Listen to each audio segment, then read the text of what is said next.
যেখানেই খুন, লুটতরাজ, চাঁদাবাজি, সেখানেই বিএনপির নাম বলছে। একটি দল উদ্দেশ্যমূলকভাবে বিএনপিকে রং দেওয়ার চেষ্টা করা হচ্ছে।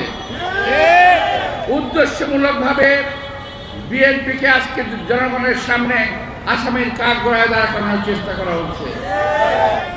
এটা আমরা খুব ভালো বুঝি।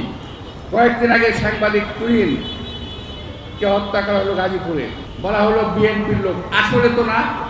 এখন তো দেখা গেল যে দল ফুটেই নাই সেই দলের লোকজন তাকে হত্যা করেছে। ওই দল সম্পর্কে একটা উক্তি করেছিল সে, এটা সোশ্যাল মিডিয়ায় আসছে। এরকম বিভিন্নভাবে বিএনপিকে দোষারোপ করার চেষ্টা করছে, যেন বিএনপি এখনই ক্ষমতায় আছে। ভাই, আমরা তো ক্ষমতায় নাই।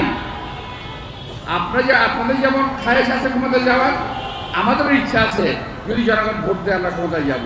যদি না দেয় মেনে নেবো আপনাদেরকে, কিন্তু আমরা ভোট চাই।